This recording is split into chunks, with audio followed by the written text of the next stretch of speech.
I'm Judy Newton. I am 47 years old, married to Gregor, and got 2 children, Ailey and Harry. I'm a nurse, working in Edinburgh. It was the Easter weekend 2014, very normal day, beautiful sunny day. Gregor had been complaining of feeling tired for about a week, but nothing untoward. He looked physically well. Probably realised that something wasn't quite right when he cancelled golf the next day, which is a big thing for him and his relaxation. And we were all sitting in this room here, the 4 of us, and he said that he was going to go to bed early, and we were sitting watching Gogglebox. Very normal Saturday night. He went upstairs and we heard a thud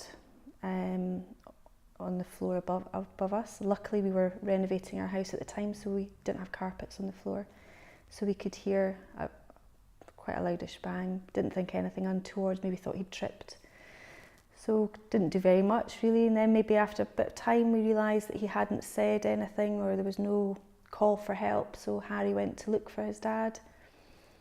And another couple of minutes passed by and Harry had gone up the stairs and then found Gregor in the cardiac arrest on the top floor. So Harry found his dad and called for my help. Harry had enough understanding to know that Gregor was seriously unwell. He said that he was blue and not breathing. So ran up the stairs and to find Gregor lying on the landing upstairs, and at first really thinking, I couldn't understand what happened because he's such a fit and well, healthy person, to somebody looking so cyanosed. He looked very blue, he was frothing at the mouth, he clearly was in a lot of difficulty and needing immediate help. And regardless of my background as being a neuroscience nurse working in intensive care, everything goes from you. I think that's the biggest thing, is that even though you've been taught for years how to resuscitate somebody, when it's actually on your doorstep, it's a very difficult reality. I had Harry screaming. In between times, Ailey was phoning the ambulance. We had ambulance control on the phone to us as well. So I was relaying information back to them. And I also was very conscious that I needed to try and do something, but there's the reality of we're 35 miles away from an acute hospital. If we did resuscitate Gregor, there was a very high likelihood that he might be brain damaged. I knew that from my professional life. I also knew that I had 2 children and myself. So it's trying to think within such a short space of time what it is that you've got to be able to do. So I started CPR on Gregor, and at the same time I said to Harry to go and get me anybody that he could get from the hotel over the road. And so he and Ailey went over the road and got me some help. But in the meantime I started CPR. And that, and again, in itself is exceptionally daunting. I heard his ribs breaking. You're just really hoping that you can, all along you still don't know the underlying reason as to why his heart has stopped. We didn't know that Gregor had a cardiomyopathy.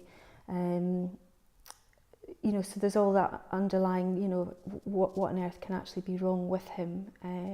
So there's this huge amount of shock going through your body. You're trying to make sense of an absolutely catastrophic event that happened so quickly. And then the kids came back with 4 other adults from the hotel. One was a train driver and his partner, Cheryl, who we've now since met. They helped take over from CPR, and another gentleman who was a coronary care nurse, all of whom were complete strangers to us. We've never met one of the other men since then. And they've come in and taken over CPR from me, kept him resuscitated until the first responder came, who then delivered defibrillation to Gregor. The first responder came, defibrillated Gregor, and we continued CPR, and then thankfully he took a breath and his colour came back to a normal, well, certainly a more normal pinky colour. And at that point the paramedics arrived as well. It took them a couple of minutes to assess the situation, to really try and keep Gregor calm. Gregor was exceptionally frightened when he first came back. The children, of course, had heard and seen a lot, so they were very distressed upstairs. However, they'd managed to phone friends and also my sister, so that she was able to come and meet me at the hospital. And probably within about 10-15 minutes, the paramedic had been in touch with the Royal Infirmary, discussed as to where they were going to transfer, how quickly we were going to transfer Gregor up to hospital. He didn't need to be intubated, which was a good thing. He'd recovered so well from his defibrillation. His heart still wasn't in a normal rhythm. However, they felt that they were able to transfer him safely, and I went in the back of the ambulance with him. There was a police escort taking him up to Edinburgh, and a friend came and took the children, which was a great relief for me to know that they were going to be okay. But again, and in a way, maybe it was quite nice that they passed their dad on the stairs going down. They could see that certainly he was alive. He maybe wasn't 100%, but it wasn't as catastrophic as we'd first initially had thought. And then we started what seemed an endlessly long journey up to the hospital, even though we were going at some speed. Gregor had another slight blip in the ambulance where we had to stop the ambulance on the A1, again just to stabilise him a little bit more, and got him up into resus at the Royal Infirmary, and then they transferred him up into coronary care. And through all of that process, the reality of, my goodness, something serious is happening here. If it happens again, have I got enough strength and ability to help her to do this? But the more you get closer, the more that you got into the hospital, you realise there was a huge amount of professionals around who were able to give a lot of reassurance that he was in the right place. He was hooked up to lots of different machines, and received excellent care up in hospital, but it was exceptionally frightening to be on that receiving end as well. You just don't know what's around the corner. I didn't know if it was going to happen again, if he was going to die. So a very long night was ahead of us.